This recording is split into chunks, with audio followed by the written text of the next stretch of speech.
delicious gourmet yet healthy chicken sandwich. Ready?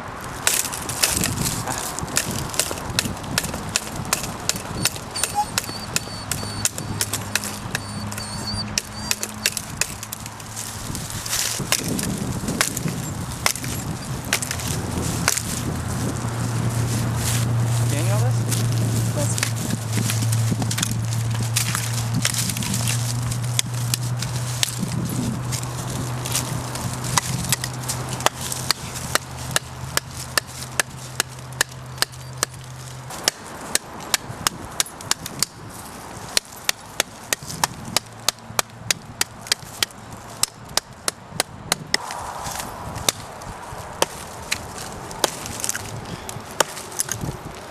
You getting this?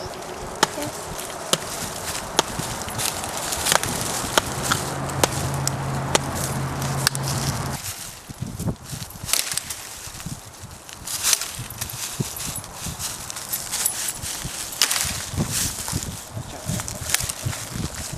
Please over here now. You're gonna get back. Now look at the plate. No chips. Can you get in this? Okay. Arlene!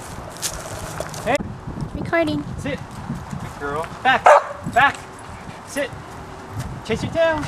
Good girl! Okay, that's enough. So, one of the things I like about kukuri knife, I didn't know until you own one, is because of that curve. Rather than when you cut, how normal blade you have to cut and kind of push into it. Because that curve, you can pull away from it. So this way, when you're cutting, you pull away from the thing you're cutting, and this way you have less chance of getting splinters or hurting yourself. And then you can push down on it with both hands, rather than just the traditional ways of doing it.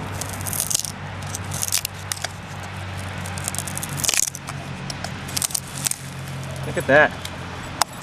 Pretty darn good, huh? See? I'm pushing away with it, and I get to lean into it and push with both hands. That's what makes this kukuri such a good design, a good blade shape. This is my personal experience to take on this.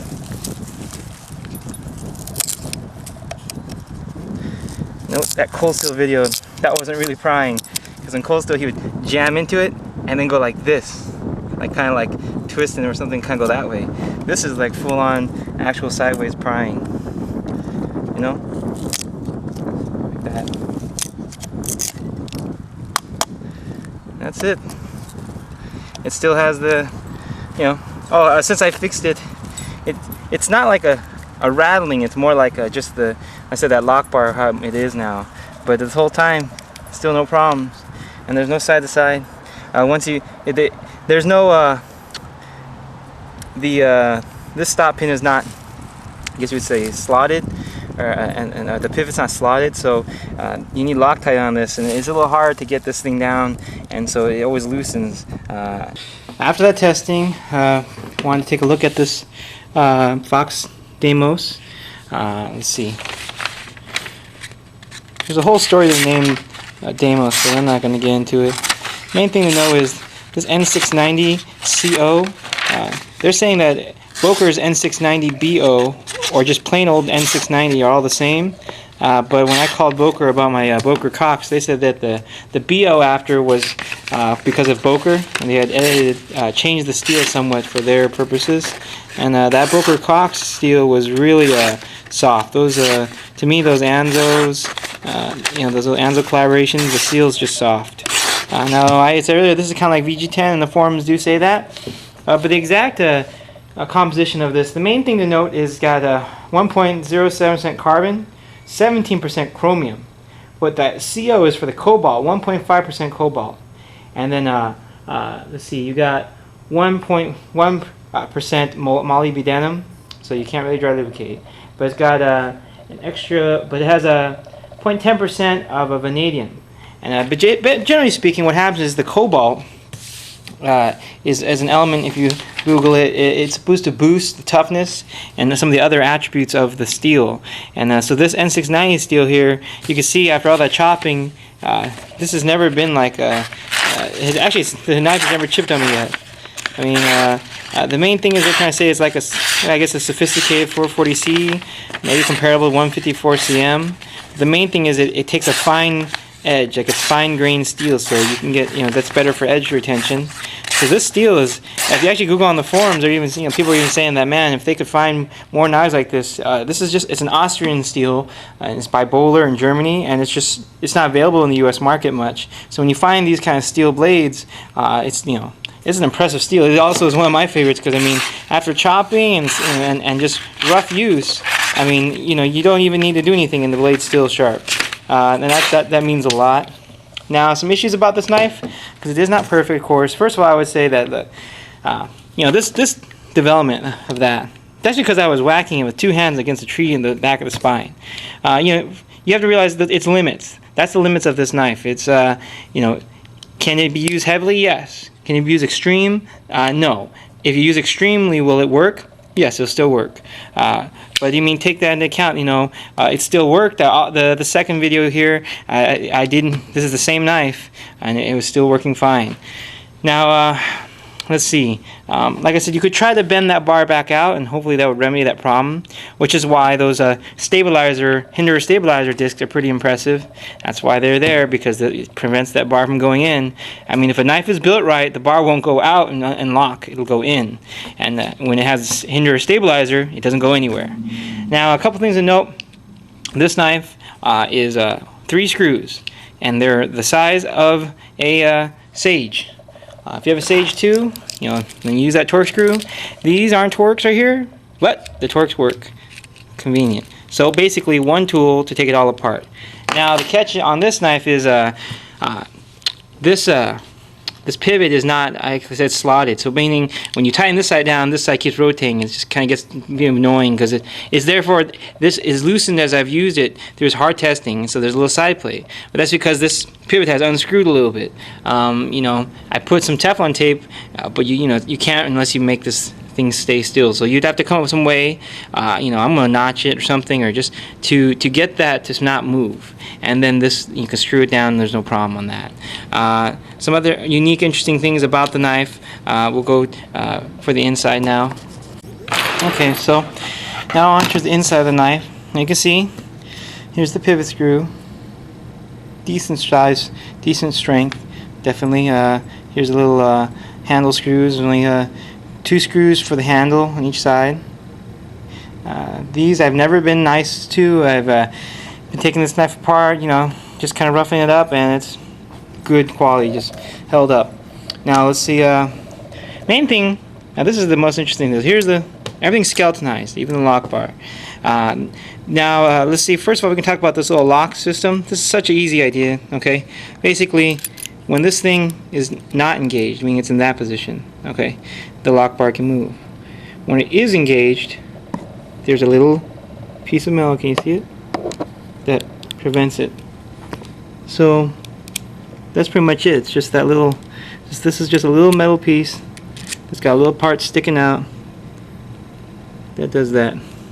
Simple but effective. Now, let's see, right here, the inside of the knife, you can see, now this is, that Valaton knife is a great design. I mean, everything about the inside of that Valaton is nice, except for, I wish that they had used what this knife does. And you see these tubes right here, these female, whatever you call these that the screws screw into. These are brass, or some material that doesn't rust because it's not stainless. And so basically, look at that. This knife doesn't rust. I mean, between the wooden handles, wood possibly could soak up moisture, but at the same time, moisture can escape. I don't know. I'm not an expert on this, but the point is, you have very few worries. I mean, just the screws go in there, and there's no rust on that little area on that back spacer. The other screws screw into this side, and this is that pivot. It is slotted.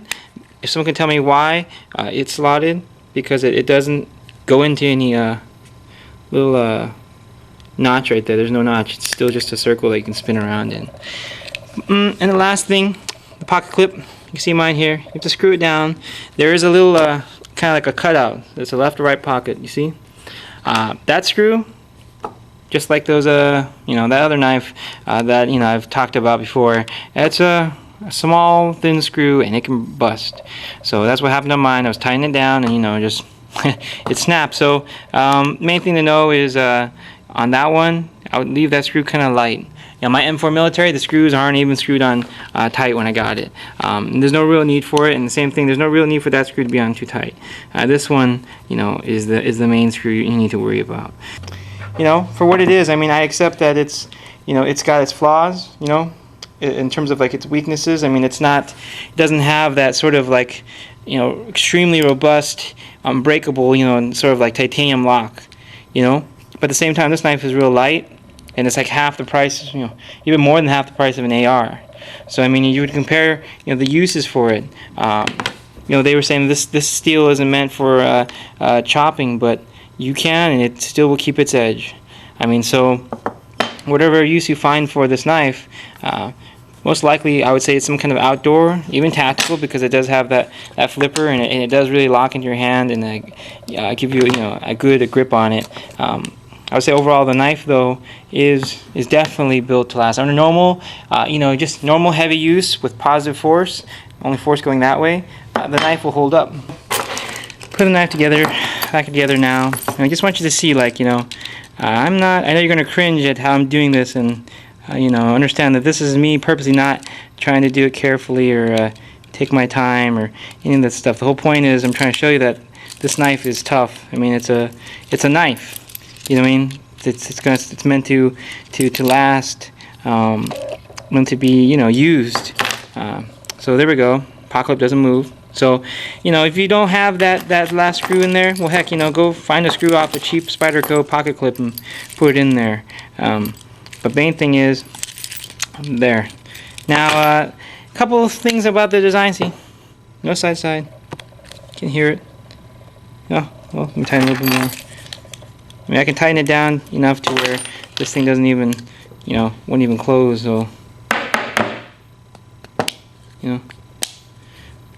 So, regardless, main thing is, I wish that they didn't put this jimping. That's probably the only thing that's really odd. That jimping right there really digs into your finger, and if this was to serve as a guard, if it were to close on you, that will hurt your finger. So, honestly, I'd get rid of that, sand it off, and should note that this recurve, if you guys have never had much experience with recurves, they are hard to sharpen. I would say yeah, it's trying to get the first curve down to that long swooping, that little curve right there up in front. That's challenging. So I mean, these recurves definitely. But in terms of a working knife, this is one of the nice things about it. You have to sharpen this side, of course, and you have to sharpen this side. But if you look along the spine of it, you see there's a thickness here that's consistent all the way through.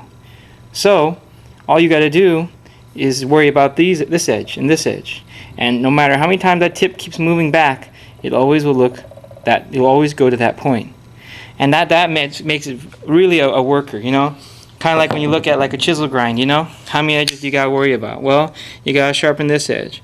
If the tip chips, you got to sharpen that part down, and then you have this one. That's 3 edges you have to worry about. This one you got 2. Take a, let's see, hold on. Take a Terzula tip, and oh my gosh, But then, I'm just kidding, because this is doable too. I mean, but there's just a lot more to have to reprofile down if the tip goes. It's kind of like a Tonto in reality. This is a lot like Mr. Reeves' Zan. Top edge, 2 on the side, and then the main one. Except there's no Tonto point, thankfully. But so the main thing is, it's a great knife. You saw in the second half video, after all the beating up of the first half, I still did it without a glove because it, seemed fine. I mean, I didn't, I trust it. It didn't seem like it'll have any problems. Fox Deimos. It's a Fox military. It's made in Italy with N690 CO steel, some kind of zero coat wood handles, stainless steel liners. It's a liner lock with an extra lock system, stainless steel screw construction, all one tool, same size, and then a stainless steel pocket clip. Those little brass tubes inside there. It's a little spacer, most likely G10 or something along those lines. Stop pin, stainless steel. Stop pin is shouldered, of course, and got the wave, and basically you got the little guard too. Great knife.